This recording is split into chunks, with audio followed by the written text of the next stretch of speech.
Chapter 3, Part 3, Ring of Steel, Chapter 1. Lizzie broke off from her story and turned to look at us. I'm so cross with myself. I meant to bring my photograph album with me, she said, but I left it at home in my little apartment. When they brought me here, I miss it so much. I used to look at it almost every day. The things I could have shown you.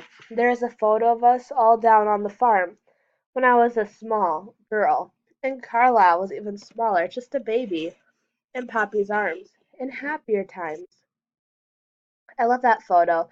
We are all outside the same hay barn, and I'm sitting up on Tommy, with Muddy holding him, and I have long plaits and a big gappy smile. My two front teeth are missing. Uncle Manfred must have taken the picture because he is not in it, and Aunt Lottie is looking very serious as usual. When I look at this photo, I can see it all so clearly.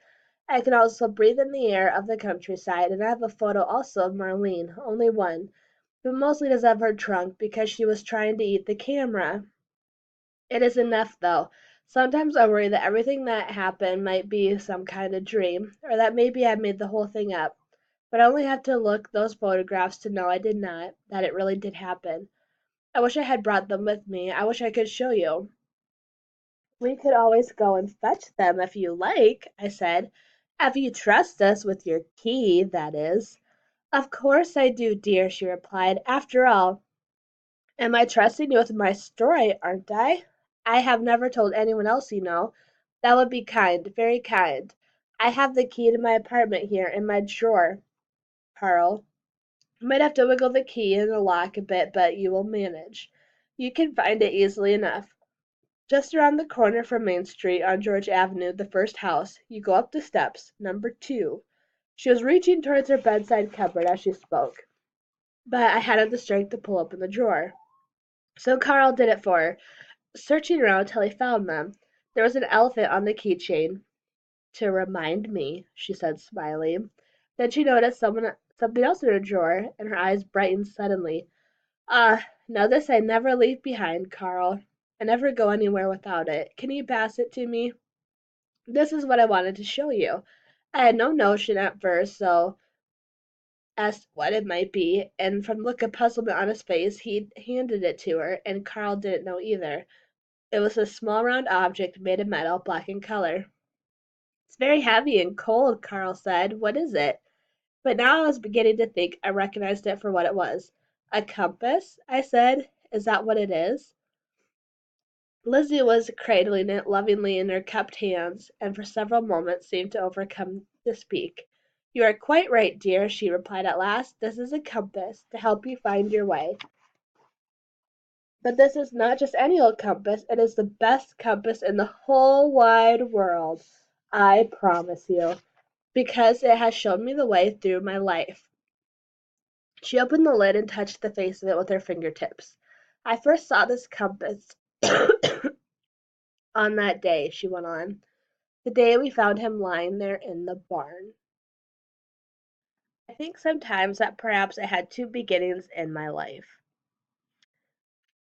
The moment of my birth, of course, and the moment I had set eyes on this man, this airman, who knew had bombed my city, a bomber, a killer who had caused much suffering to so many. As many had said, here was the enemy, close and in the flesh. He was not the first I had seen. Several times I had watched columns of prisoners of war being marched along the streets in Dresden. To be honest, I had never taken that much notice. They looked much like our soldiers, only dirtier, sadder. Some people would scream obscenities at them and spit at them and throw things, so I would look away. It made me feel ashamed. I never thought people could be that angry, that vindictive. I could not imagine what would make them do such things.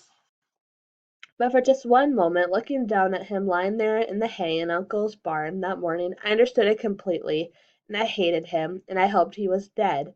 Then he opened his eyes and looked at me, and I knew right away that he was no more of a killer than Poppy was.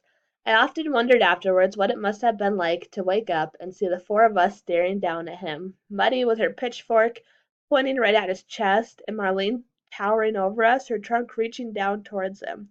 His eyes were wide with alarm, and he sat up in the hay and raised his hands in the air. English? Muddy said. Her voice was shaking from anger, I thought more than fear. No, Nin, he replied. Canadian, Canada, Canada. Bomber? Muddy was holding the pitchfork at his throat. Raff? The man nodded. England, America, Canada, it does not matter where you come from. Do you know what you have done? Have you any idea? Muddy was shouting at him now and crying too in her fury. Did you see the fire you made? Are you proud of that? Do you know how many you killed? Do you even care? Do you have any idea how beautiful the city Dresden was before you came? Do you? I should kill you. Kill you right now. Muddy raised the pitchfork. I really thought she was going to do it. I grabbed her arm and held it fast. You cannot do it, Muddy, I cried. You must not. How often have I heard you say it? To Poppy, to me, to Uncle Manfred, to Aunt Lottie. All killing is wrong, no matter what. You always told us that, remember? It was many long moments before Muddy lowered the pitchfork. Then she stepped back, handed it to me. Maybe I cannot do it, she said, but I want to. That is what your bombs do. They make hate. I think at this moment I hate you more than I have ever hated anyone in my whole life. I did not blame you.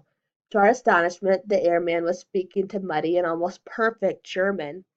I saw the fire from the plane. I could not believe it. I did not expect it to be like that. The whole city would burn like that. None of us did. Oh, really? Said Muddy. So tell me, what do you think it would be like then? Some kind of carnival? A fireworks display, perhaps? We thought it would be like the Blitz on London, I suppose. The Lafayette came, the airman replied softly, not responding at all to Mom's fury. I was there, and that was terrible enough.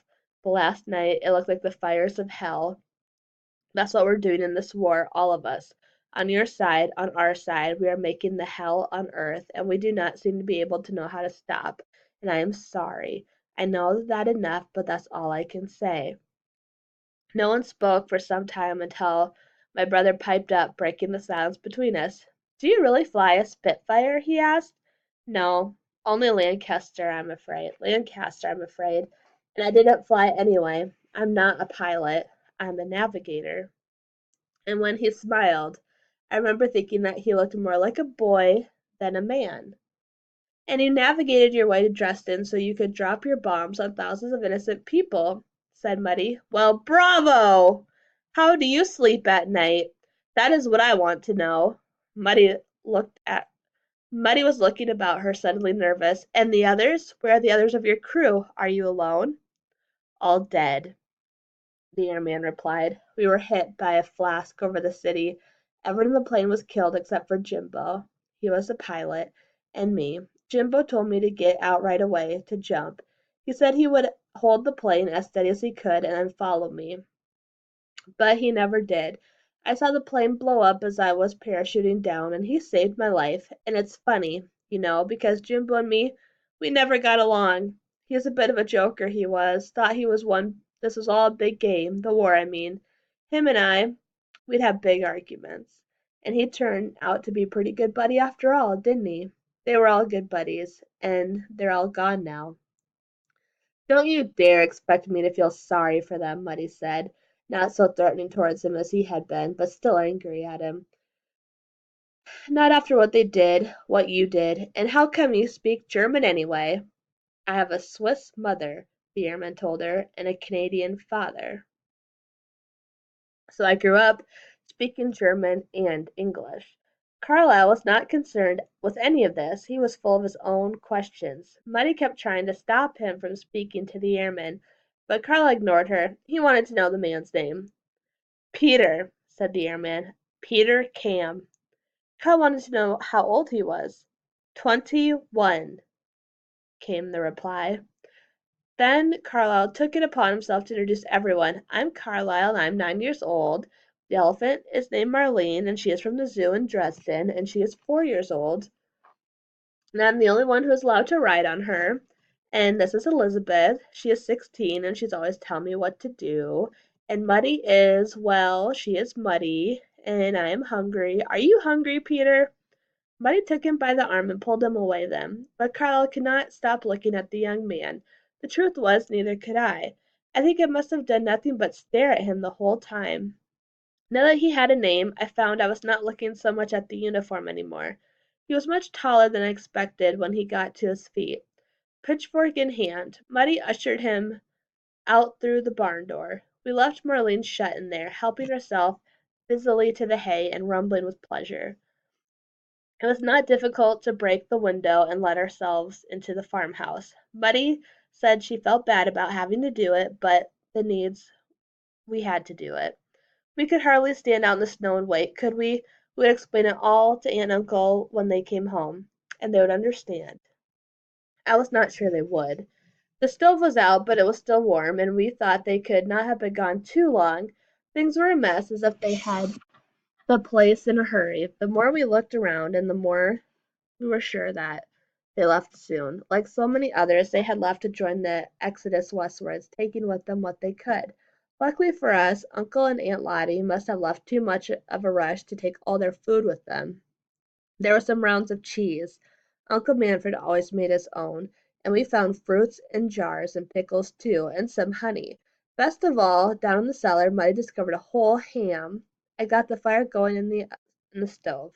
Carl fetched the wood from the shed, and all the while the airman sat at the kitchen table, forbidden to move by Muddy, who kept a fearsome eye on him. And she took the pitchfork with her, I noticed, wherever she went around the house. When he offered to help me with the fire, she snapped at him and told him to sit where he was and be quiet. Carl and I were under strict instructions from her not to talk to him at all, even when we were sitting down to eat at the kitchen table. But that did not stop us from sneaking a look at him from time to time as he was eating. He was obviously ravenous as we were, so we all ate in silence, not a word being spoken between us, until, that is, Muddy left the kitchen telling us she was going to check on Marlene out in the barn. Before she went out, she handed me the pitchfork and told me to use it if we had to. I hate silences between people. I think I always have. I was longing to say something to Peter while Muddy was out of the room, but I was too shy. Anyway, I could not think of anything to say. Carlyle was never shy, though, never backward in coming forward. Before I knew it, he had gotten down from the table and was juggling with two large pine cones he had found on the window sill. Can you do this? He cried. My little brother likes to do tricks, I explained to Peter. He likes to play the fool. He is a bit of an actor, I suppose. I can see that, Peter said. He reminds me of me when I was little. It was like I used to do back home in Canada. Acting, I mean. It was all I ever wanted to do. Go out to the stage, like my mother before me and my father.